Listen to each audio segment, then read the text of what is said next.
Hello, my name is Uli Blennemann of Spielworxx. First, please excuse my horrible German accent. I'd like to present important mechanics of Bernd Scholz' Tharos.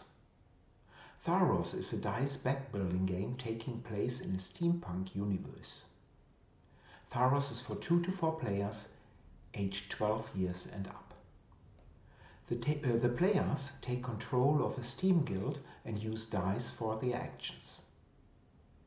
To present the mechanics, I'm now using the Vassal Online implementation of the game. Of course, it can only give a first impression of Tharos. Very important, all player cards, all building cards are backprinted, German and English, as is the player mat, the rules and the play aids. The Tharos Vassal module is in English language though. The playing surface of Tharos consists of 16 region cards, put together randomly, forming a 4x4 square. Tharos is played over 4 game rounds. Each game round consists of 4 turns. In the top left is the deck of action cards. I'm showing here a sample action card. To its right are the attack cards. The attack cards are used because the players have to ward off an attack by the trust each turn. The round end cards are in the top right corner, and they are used when at least one player was not able to ward off the attack by the trust. On the right side, I've already placed some public building cards. This here is a secret society. These public buildings may be built by the players during the game. After an attack card has been placed, normally each player draws 5 dice out of their bag and rolls them. So here's a dice bag, 5 dice rolled. In turn order, now each player conducts one action that most of the time use 1 or more dice. Let us now take a look at the player mat. Each player has a player mat. What can I do? So here is a player mat. Let me enlarge it quickly. In the top left corner, I may place up to 3 dice, white dice, on the action space. I will then receive the sum of the dice in coins. However, only up to 8. Alternatively, I may take a colored die and will then receive half of the die value rounded up in coins.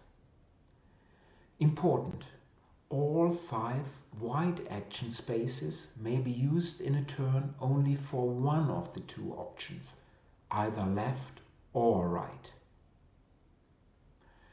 To the right of this action space, here, I may use the white die on the left side to take half of the dice value rounded up in action cards. I may keep one of the cards and have to discard the others. On the right side, I may place a colored die to draw 1 card, keeping it. And by the way, all action cards are beneficial. In the action space below, I may place any 2 dice on the left side. Then I may place one of my guild markers. These are my guild markers over here. I may place one of my guild markers on a region that corresponds with the color of one of the dice just placed. On the right side, I may explore an area. I use any die to explore an area consisting of 4 regions vertically and horizontally adjacent to each other that already have my own guild markers. These guild markers are then removed and I receive an exploration medal. In the left half of the neighboring action space, I may place a guild marker on an active player card of mine that is allowing this if I'm placing a die here. For example, I could use it on the manipulator. On the right half, I may place a white die to re-roll any yet inactive dice of mine, so unused dice of mine. Below, I may place a die to purchase a new die from the die store over here. This costs either 2, 4 or 6 coins. The die is then placed to the dice depot. On the right side, I have to place a dice with die value 6 to be able to place one of my mine markers on a region card that has the same color as my die. So these are mine markers. In the bottom right action space, left side, I may build a public building when I place a yellow die of at least value 3 plus 10 coins. On the right side, I may use a public building built before. This involves different costs according to the building and may be done several times in a turn as long as the money is available. Attacks are warded off most of the time by red dice which are placed in the attack space. So for example here, and I could ward off the attack, maybe. However, I may use my dice to activate my own player cards. The manipulator needs exactly 2 white die of a dice sum of 8 or more. Then I may activate the card and place it.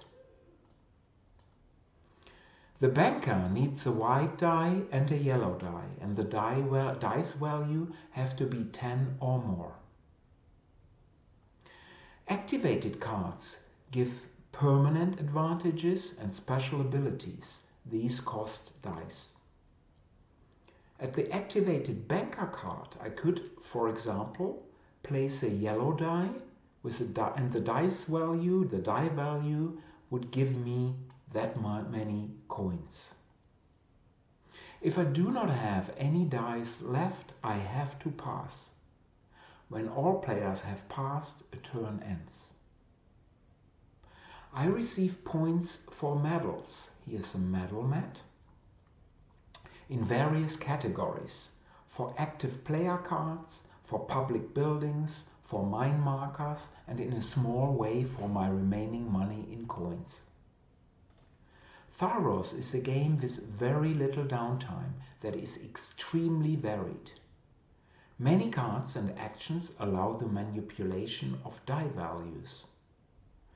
Of course, there's much more to discover in Tharos. Hopefully you'll discover this for yourself.